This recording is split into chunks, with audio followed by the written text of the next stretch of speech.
Hello, everyone. Welcome to another edition of our After Hours Screen Talk. I'm here with Tenian. Today, we're going to take a deep dive into the fourth season of True Detective titled Night Country. This is the first season of the series that has not had Nick Pizzoletto as the showrunner and primary head writer. In his place is Issa López, who has brought her own unique vision to the show. And it's one of the reasons we wanted to talk about this fourth season in particular. This story takes place in a fictional town, Ennis, Alaska, and the major crime that's being investigated is the initial disappearance of researchers at the Salal Research Station. These researchers are conducting research on microorganisms living in the deep layers of the ice. However, they disappear under really eerie, unexplainable circumstances. It's a Arctic research station reminiscent of the station in John Carpenter's The Thing, and we'll get to that later on in the show. And Detective Elizabeth Danvers, portrayed by Jodie Foster, along with Evangeline Navarro, her ex-partner, portrayed by Callie Reis, discover a number of very strange things at the research. One of them is a severed tongue that apparently belongs to Annie Kautuk, who is an Inupiat woman of the indigenous community in Ennis, who was murdered apparently because of her activism against the mine, which is the major source of industry and jobs in the town. In fact, pretty much the sole source of industry and jobs in the town, hence why she may have been targeted. Let's begin with the two leads, most obviously. We want to talk about characterization. So one of the reasons I did watch this season, and this is actually the first season of True Detective I've watched since the first season, is because of Jodie Foster's presence in it. I've always been a big fan, really compelled by her as an actor, and wanted to see what she would do with this material. She's a very tough, driven, like no bullshit kind of character, that kind of hard-boiled detective character. There's the actual investigation, but that becomes just as much a self-examination of the detective or the detectives in the show. And that's part of the fascination there. So to create a really intriguing detective character is so important, and I think she does a great job doing so. I was kind of thinking also about Clarice Starling and that portrayal. It's almost like this is Clarice Starling decades later, crustier, cynical, but still with that core of goodness and earnestness. All right, so what about Callie Reyes as Navarro? What did you think about her? She's a very enigmatic character. Danvers is a little bit more, I'm going to play by the book. And and then Navarro will do some shit that just crosses a line there and crosses the lines of, ethics and morality. And then Danvers gets pulled into it. They had a nice kind of buddy dynamic and were nice compliments to each other. They make her a real equal to Jodie Foster, this big star coming in. To hold her own with Foster, that's not easy, right? But I think that, as you're indicating, she takes the material that she's been given and she really runs with it. There's a fearlessness but also a subtlety to the performance that I was really impressed by. She's kind of an analog to the Matthew McConaughey figure in season one in some ways. You feel like Woody Harrelson's character is more like Danvers, just as kind of a strict, cynical materialist, right? Someone who's just going to deal with the plain facts. If it's not in front of me, if I can't see it, taste it, touch it, it's not real. Yeah. Whereas McConaughey and Danvers, they've got one foot in the materialist realm and one foot in the spiritual realm. Navarro is haunted by a family history of mental illness. She's haunted by her indigenous roots and the fact that that makes her a vulnerable person in the community. I think that's very much in keeping with the first season and with the show and the series in general, is that these characters, these detectives, whomever they are, they're Yeah. always frayed, haunted, traumatized characters. Yeah. And the question becomes, are they going to exercise that trauma or Mm. will the trauma master them? So let's talk about the storytelling. I mean, I think the way that the scene is set, the way the elements are brought in, the mystery is created and then deepened, these really compelling, provocative moments that we see, but then there's just a whole lot, a shadowy kind of realm that we don't see. The isolated location and also the very concentrated location does a lot for the show. Here, you have this vast landscape, yet it's so claustrophobic. It feels not open. It feels like a vast, infinite enclosure. Nature itself here is very, harsh and hostile and threatening, yet there's a kind of beauty and mystery and mystique to it too. A lot of it is a building sense of unrelenting psychological dread that this is building and building and building, and it's very uncomfortable and unsettling. Yeah, no, I totally agree. I think one of the things that makes the storytelling as rich as it is the very intentional and careful way that Lopez has really pursued the idea that this season is a mirror image of the first season. These symbols, these motifs mixed throughout the season that rhyme with the first season. So there's the spiral, which features in the climax, at least, of True Detective season one, and is again associated with the supernatural. The mystery deepens, and this isn't just about this town, Ennis, Alaska. It's also about the alternative world, the universe of season one in the American frontier in Texas. So here we are again with the arcane, the occult. One of my favorite aspects of this season and its relationship to weird fiction is that the spiral is eventually materialized, incarnated in this prehistoric creature whose bones are in the ice in this underground lab facility. And you see it as the spiral. It's this, kind of like giant skeleton, this large skeleton of this snake-like prehistoric creature. So we have this idea that is this the thing, right? Is this John Carpenter's The Thing? Is this a prehistoric or maybe extraterrestrial entity? It's just a wonderfully rich, evocative, occult moment in this show. Those prehistoric remains, it gives that sense of deep time, this deep archaic past. I think that the spiral is an interconnecting symbol for the show itself. Having those kinds of esoteric symbols or hieroglyphs give a sense of kind of the arcane or some archaic past that's coming back to haunt um, the events of the show and the characters themselves, and the spiral itself symbolizes the circle or spiral of time, how time is envisioned as this circle A that flat circle. And that's another rhyme with the first season, by the way. Matthew McConaughey's character says that okay. the time is a flat circle. I want to talk a little bit about some of the things that irked me a little bit with the execution, but not so much that I can't recognize that it's a great work of long form television. One thing that I know has been quite controversial is the opening music. Billie Eilish's I forget what it's called. I think it's like When We All Fall Asleep, Where Do We Go?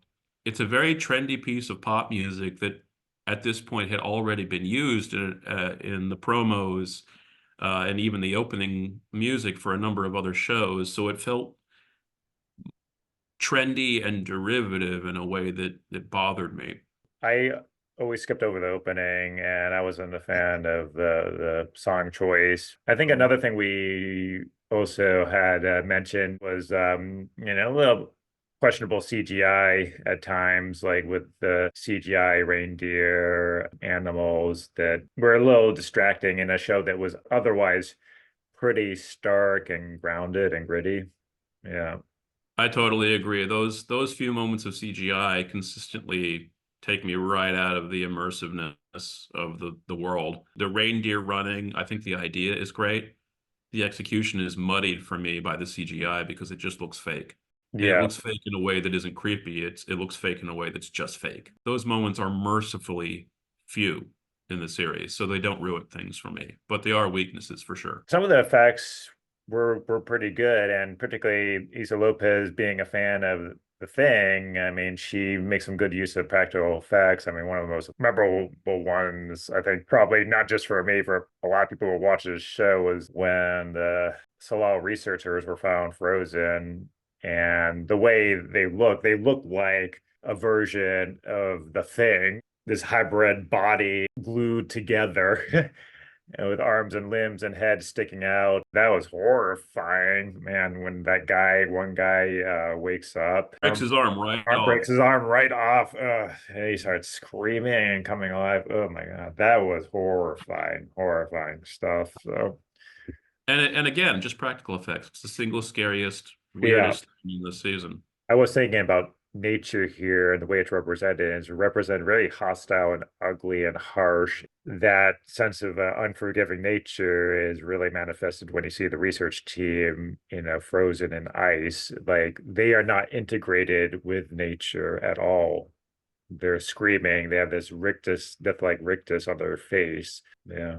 Yeah, no, it's very strange, but deliciously so. And again, I think it insists that nature is real. There is a spiritual realm of nature. There's a spiritual realm of our being, and these things exert real power on us. One of the things I think Lopez really excels at, in a way that Pizzoletto didn't do so well in the first season, is really kind of invoking the collective political social dimensions of this story involving these characters. It's about the mine, it's about the indigenous community, and there's whispers of that in the first season, right? But eventually those things get repressed, and it's really about the two detectives and their kind of spiritual and moral coming into being by the end of the series, right? That is certainly present as a theme in this season, but it's also very much about not just people, but about systems, not just individuals, but about cultures and communities. Again, the first season is concerned with this idea of industry and corruption, Yeah. pollution. These are all themes in the first season. Um, but what isn't so foregrounded, especially in the climax of season one, that I remember being a tremendous missed opportunity, is this idea that the final battleground of season one takes place on the tomb-like remains of the sugar plantation and the slave industry, U.S. American history's own unique trauma, and that isn't foregrounded or dramatized at all.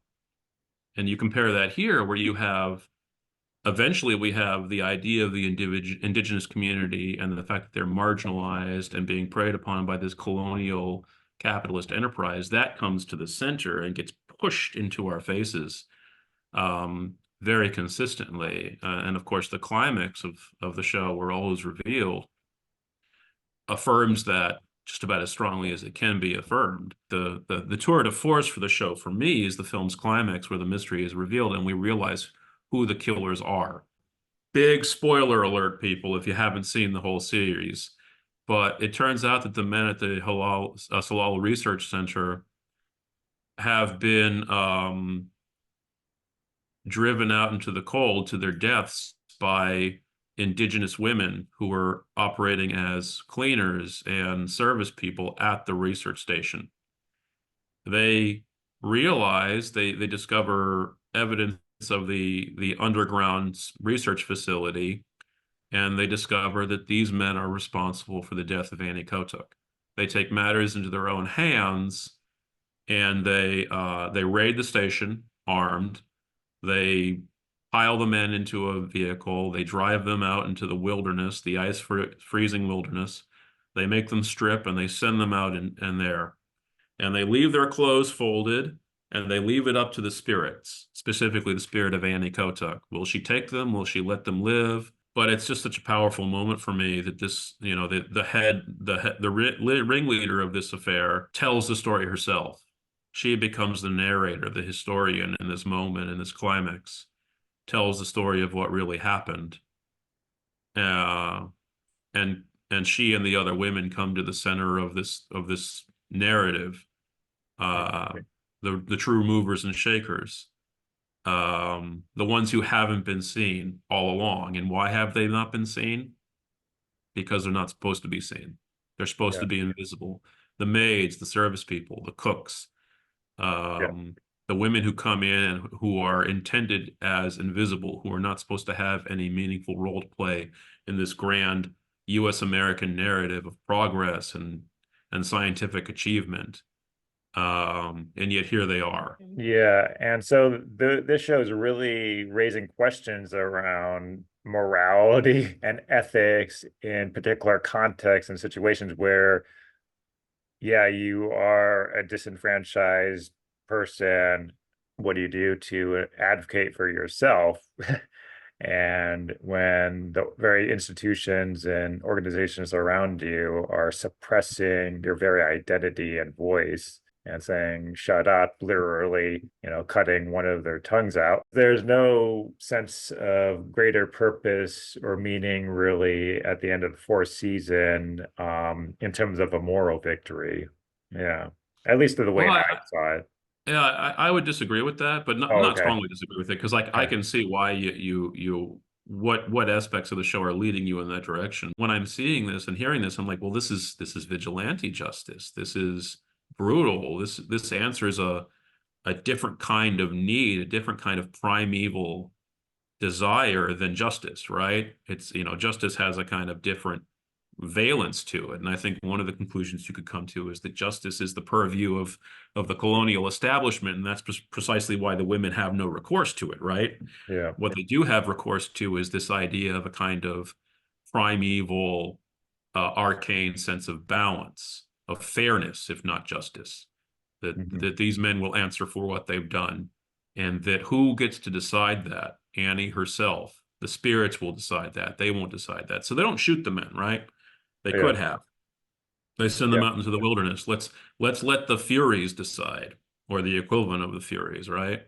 Yeah. The Yeah. But Fates. when you send, people naked out into the freezing cold, you know, Oh yeah, no, no, right? Yeah, no, totally. I'm with you, right? It's a profoundly morally ambivalent moment. yeah. I think as a way of wrapping up, let's rate the first and the fourth seasons. I have to say, I think I, I remember thinking about the first season that the first six episodes were absolutely as good as long form narrative TV gets. I like, just unparalleled in terms of atmosphere and writing and suspense. But then I felt like the remaining, however, what is there, like 11 episodes in the first season? 10 or 11? I forget. I'm so Yeah, I far feel removed. like things really fall apart after episode six in season one, and things get much more kind of binary and stale and two-dimensional. And the villain in the first season is very disappointing to me after all that buildup. Um, but I feel like season four really delivers episode one to episode six, that there isn't any kind of fall off in quality or mystery atmosphere. So I have to actually, I'll kind of like give my rating here. I'll say I think the first six episodes of True Detective season one are still the best that series has ever delivered. But that as a total arc, season four is I think overall of higher quality. It's more consistent than the first season because it doesn't fall off a cliff and midway through the arc the way I feel like the first season kind of does. Yeah.